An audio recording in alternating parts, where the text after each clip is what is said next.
बदान मोरा थाकल कदम हो, थाकल कदम तनिक दाम दाद कांवर ले लाए बम कांवर ले लाए बम। जलवा देवे घरी पहुँचा द के कवनो जतान हो, कवनो जतान तनिक दाम दाद कांवर ले लाए बम कांवर ले लाए बम।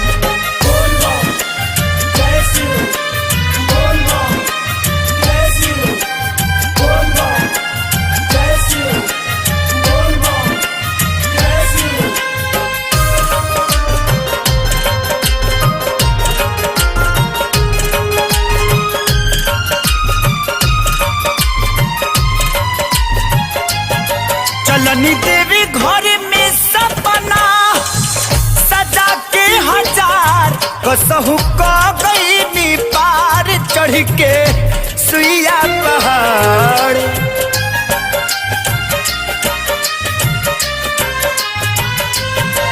बस दिलवा में कही अरे माँ हमार कैसे जलवा चढ़ाए बानी इतना लाचार पर कदना नैया नइखे कवनो अलाम हो, कवनो अलाम तनिक दाम दाद कांवर ले लाए बम कांवर ले लाए बम।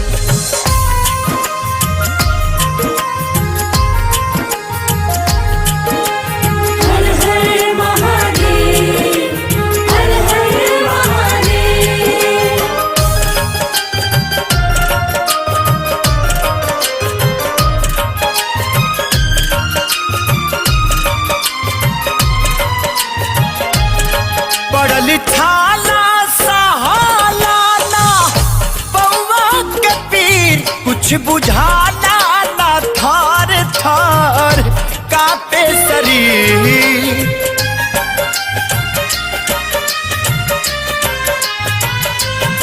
कसहु दर्शन हो जाइत मन धरे न धीर भोले बाबा बनैले कैसन मोर तकदीर जाने लिखले विधाता हमार कैसन कदम हो, कैसन कदम तनिक दाम दाद कांवर ले लाए बम कांवर ले लाए बम।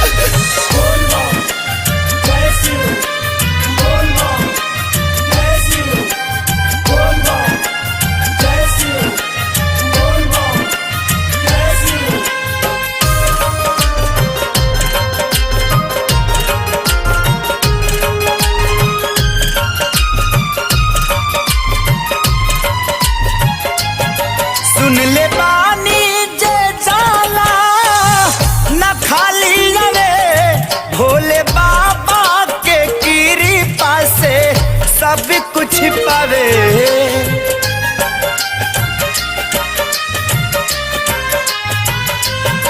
बड़ा यसरा में रोशन खेसारी आइल भर के कांवर में गंगा जी के जलवा लाइल रही कृपा तई भी हम जन्मो जन्म हो, जन्मो जन्म तनिक दाम दाद कांवर ले लाए बम कांवर ले लाए बम।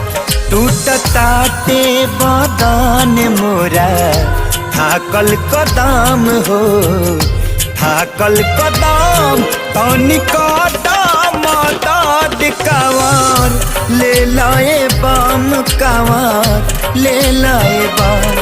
जलवा देवे घरी पहुँचा द के कवनो जतान हो, कवनो जतान तनिक दाम दाद कांवर ले लाए बम कांवर ले लाए बम।